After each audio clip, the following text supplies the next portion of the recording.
Hey, welcome back to Mobility Project.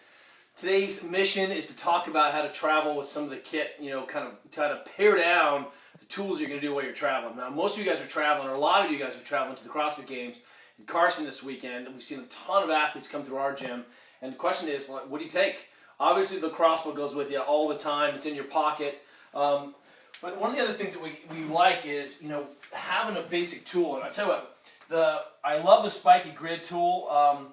But I tell you, in terms of traveling, I think that this is the grid from Trigger Point, and it's calculated down to I can get exactly 3 shirts wrapped up in this thing. So take a look at this. I wrap them up into a tube.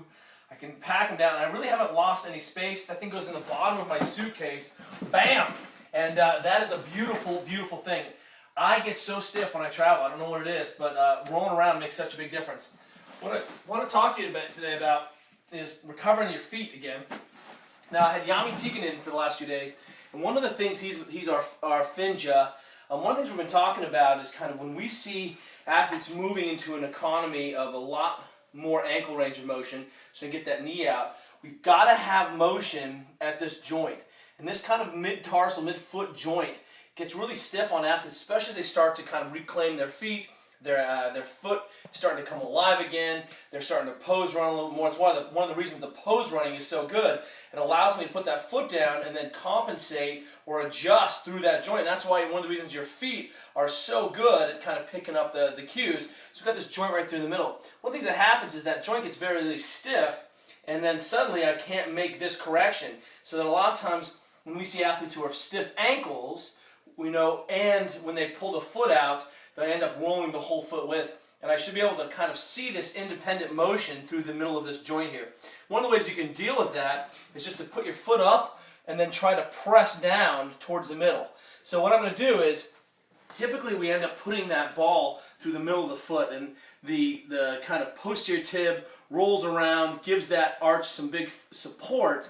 And then right at the joint here, this joint, this mid-foot joint, needs to also be supple. So a couple things we're going to start with today. We're going to start with, I want you to just place that ball kind of in the mid-foot here, and I'm just going to roll towards the middle. And you can see that I'm basically blocking that on my roll. And then, boy, I really do feel that right in that spot where a lot of people kind of claim about getting crampy arches. And what I'm going to do is just going to mobilize here a little bit, roll back up. It doesn't take long, but just see if I can get that joint to move a little bit. This is a little bit more complex thinking. Yami and I talked about whether or not we should incorporate this in the MobilityWOD. And then I want you to, your retest, is look at the difference in how I can get this arch into a much stronger position than this other foot, because I'm able to get a little bit more independent motion through this mid-joint, which allows me to really adjust to the ground, still create a flat foot, and then lock that whole foot into position. You can see it's in a much better position than another foot.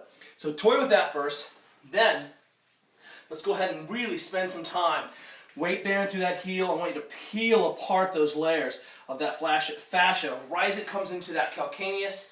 Unglue that. Then cross that leg up. I want you to spend a good amount of time making some circles through this tissue. So we're going to work on that joint. We've got the soft tissue underneath, and I'm just going to tack and stretch my way up. Find something that feels ugly, make some circles. And I'm really going to just kind of camp out on the kind of exquisite nature of my feet. I've been doing a lot of Olympic lifting the last few days, and notice how tight I've been getting. Whoop, there's an ugly spot. So I'm going to make circles, and then I'm going to retreat until I make change. I can oscillate in there, or I can just make circles. Finally, let's go ahead and put that ball kind of in that gastroc where it comes behind the knee. Let's go ahead and load that thing up, and then I'm just going to turn back and forth, see if you can't smash that thing down, and then sit up on it a little bit, and then just turn that foot back and forth, kind of hit that high gastroc. Pretty ugly stuff. And then if you've got any time left over, let's go ahead and make sure that that skin is sliding underneath there. Make sure that you kind of do that skin. If you felt the back of your skin on your hand, it should slide, and that should also be sliding. And if your skin is, put yourself in a full dorsiflexion, your skin isn't sliding, wind that skin up with the ball, and then just give it a quick pop. And then just get that skin to slide, and do the same thing down behind. Just kind of give it a quick blow, quick pop. And what we're trying to do is make sure that that skin is independent of that tendon. If you've got any time left over to torture yourself, go ahead and get some big pressure on that thing, and then oscillate through. So that's what we're thinking about today's MWOD.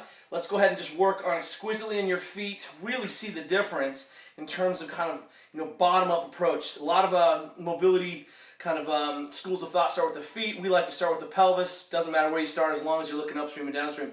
We'll see you guys in Carson.